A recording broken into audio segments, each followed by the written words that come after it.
All right. Welcome back to the GSMC Wrestling Laureate Podcast, brought to you by the GSMC Sports Network. Just kind of reflect on what we talked about. We talked about our AEW Dynamite review. The number one contender, Will Ospreay, is going to battle the AEW International Champion Roderick Strong at Double or Nothing. Of course, you also have another Double or Nothing match confirmed: Mercedes Moné against Willow Nightingale. It's going to be interesting to find out who's been the one turning off all the lights, making it all like pitch black and totally just attacking all the not all the AEW women's superstars in the locker room. So, super excited to find out about that. Swerve Strickland continues to be like absolute dynamite, continues to be the guy, and has a pretty bright future. I don't know how long his title reign's going to be, but I can see it lasting a pretty long time.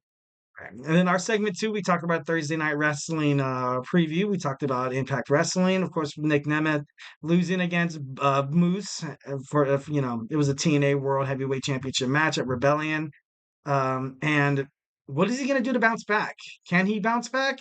Obviously, you have a lot of great talent in the locker room. I don't know if Nick Nemeth can like just jump the line and be like, "Look, like I'm first, like you know what I mean." Like, so it's interesting to see what he decides to do or where he decides to go. If he jumps to Ring of Honor, or maybe he makes a surprising jump into AEW, which would be I think that would be pretty cool. So yeah. Also, we talked about Ring of Honor. Ring of Honor. I noticed in some of the previews that I was reading online that it didn't mention Mark Briscoe. So I hope Mark Briscoe makes an appearance tonight because he is Ring of Honor. He's hardcore wrestling, man. He's the man. He's the Mac Daddy, bro. So, anyways, so we're gonna talk about interesting match types. Like I said before, this kind of all dawned onto me, and I thought about it because the proving ground match at Ring of Honor and kind of what AEW, just what they do. Same with Impact Wrestling. So, all right. So let's go ahead and jump on into it. Let's talk about it and talk about some good stuff. So yeah, it's interesting match types. Bam. So far, what I kind of want to talk about that's been an interesting match type that I kind of hope see doesn't really go anywhere is definitely the Heritage Cup match. The Heritage Cup match is obviously it's been kind of it's been on NXT. Why can't I not think about that? That's crazy. It's been on NXT, and ultimately the No Quarter Catch crew has been dominating. And but then again, this on Spring Break in night one, you kind of had the D'Angelo family like stake a claim and be like, look, when are you gonna pay us? When are you gonna pay us? And he's probably gonna pay him with the Heritage Championship Cup match, for the trophy. So you definitely can see that coming on. But let's talk about the Heritage Cup rules. So you have 6 3-minute rounds. Pretty cool. 20-second breaks between each round, which is even better. I kind of thought that maybe they kind of got that from like kind of like the UFC, kind of someone like like the TKO promotions. They kind of adapted that before they actually became one, the WWE and Endeavor. But I think that's pretty cool. 2 out of 3 falls determines the winner. Falls can be won via pin, submission, or and count out. In the event of a disqualification or a knockout, the match ends instantly. And if the 6 rounds are completed, whoever is ahead on falls wins the match. The tie goes to the defending champion. Definitely something cool. Definitely something I want to see more of in wrestling. So yeah, yeah, that's what I want to see. All right, next we're gonna move on. We have our semi-final battle royal. A semi-final battle royal. Just that name, just kind of intrigued me. I was like, how, what? Like, so you get a number of wrestlers to start the match, and it's battle royal rules. It's battle royal rules until there is 4. Well, sometimes they do it with like 4 people remaining, 3 triple threat, or like a one-on-one, like a 2 match. But usually you kind of get 4 of the best people. And I was kind of thinking about it, and I was like, man, what if the WWE Royal Rumble they would never do that. First and foremost, because the Royal Rumble is flawless, it's badass. I wouldn't change the Royal Rumble at all. But just like this semifinal battle royals, it's just pretty interesting. Like in any Royal Rumble, there's usually, of course, how many corners are in a ring? 4. So like you get 4 people left, and they usually have that stare down where they go to each corner and they're like, Looks like this town ain't big enough for the two of us. And then, like, I don't, usually it consists of like the fan favorite, the heel, the random person, and of course the up and comer star. And I don't, usually one of those people gets the win in in any battle royal. So it was actually this match was on a January 2024 edition of NXT where we had the two 20 women in a battle royal, and ultimately four women at the end were left you know to fight. This match has also been in AEW. It's known as the Dynamite Dozen Battle Royal, where they had 12 competitors, but only two survive. Only two survives. Only one emerges victorious. And also New Japan Pro Wrestling. It happened in 2021 at Wrestling Kingdom, where they had a match like this, where they had a certain amount of competitors, but I think they had four guys as well, just like the WWE. So super cool, super awesome. I think it's something that they should absolutely keep. Next, we have a pick your poison match, or a spin the wheel, make a deal, or like they kind of have that. Oh man, what was it called? It wasn't like a Taboo Tuesday. I remember they did Taboo Tuesday in I think 2006 for WWE. But yeah, ultimately, so you spin the wheel to determine what stipulation you're gonna fight in.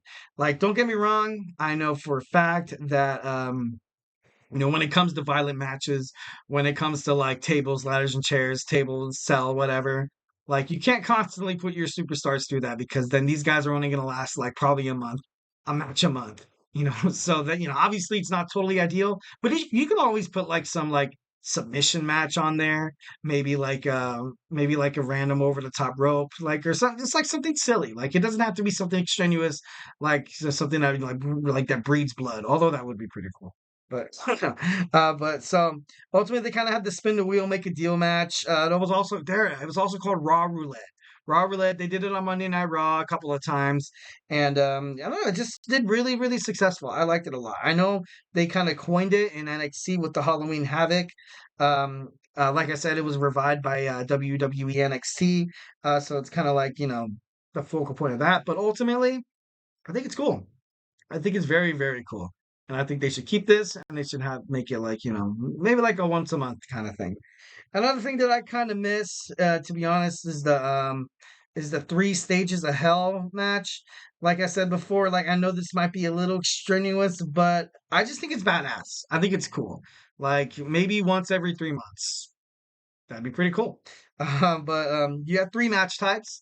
You can like steel cage, ladder match, tables, ladders, and chairs, Hell in the Cell.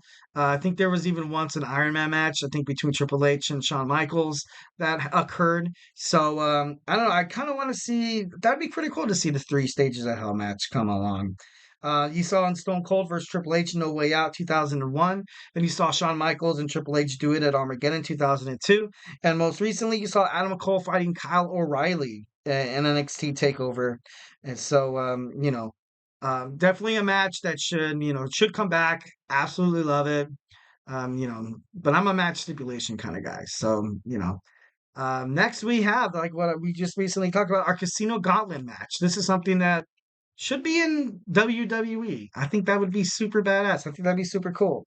Where like I mentioned before, the first person to get a pinfall, but this isn't like your standard gauntlet match where people will keep coming in and in and in, based on like a pinfall or submission. This is like a free for all, if that makes any sense. I don't know if any of you guys you like play Super Smash Brothers, or it's like free for all, and all everybody just like beating the crap out of each other, and you're like, oh, what's going on? But ultimately, like, so you have these two competitors inside the ring. Um, the match doesn't stop when somebody's covered or submitted or whatever. So this makes the wrestlers feel like they're kind of against the clock here. You're kind of against the clock where you have to defeat this guy because that automatically gets you the victory. There's no other guys that come out after that. So, but if you don't, if you let the match like just drag on and take your sweet little time, you have just wrestlers after wrestlers after wrestlers, and it becomes like a huge bombardment, like just bedlam. I think last night in AEW for the number one contendership for Roderick Strong's AEW International Championship, I think it was like a total of like 6 guys or 7 guys. Like I know Jay Lethal, Will Ospreay, Kyle O'Reilly.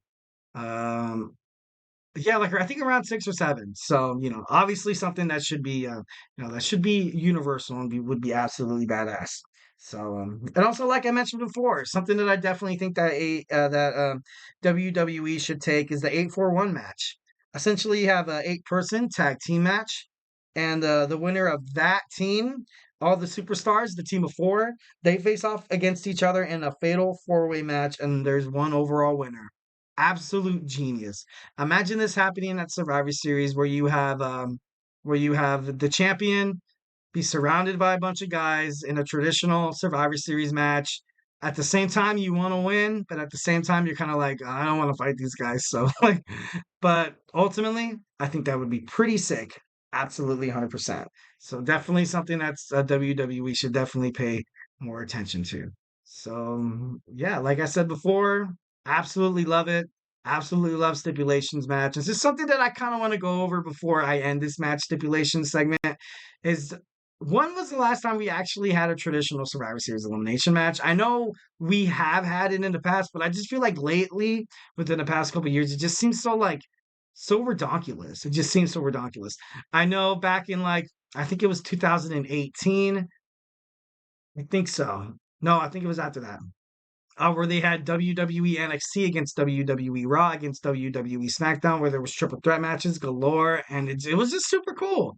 But then I also remember one where they had like a tag team traditional Survivor Series match, where you had all these like you just had a group of like just a whole corner of guys, and I don't know, it was something really cool, and I thought it was badass. The more wrestlers in the ring at the same time is better. I'm just kidding. There's obviously certain things that could go wrong when it comes to that kind of stuff, but I'm of course not a wrestling athlete. I doubt that I would be. I'm like 5'6", so maybe I can be like a cruiserweight. Maybe I can be like the next Rey Mysterio. Like that would be pretty cool, but ultimately, I'm not. I'm not. So who the hell am I to be like, oh, these guys should be fighting in this stipulation? Who the hell is this guy? Anyways, so don't go anywhere. Next, we're going to talk about Logan Paul. Recently, Prime Hydration has been under scrutiny. Yeah, we're going to talk about that, the allegations and the potential lawsuits. So, hey, don't go anywhere.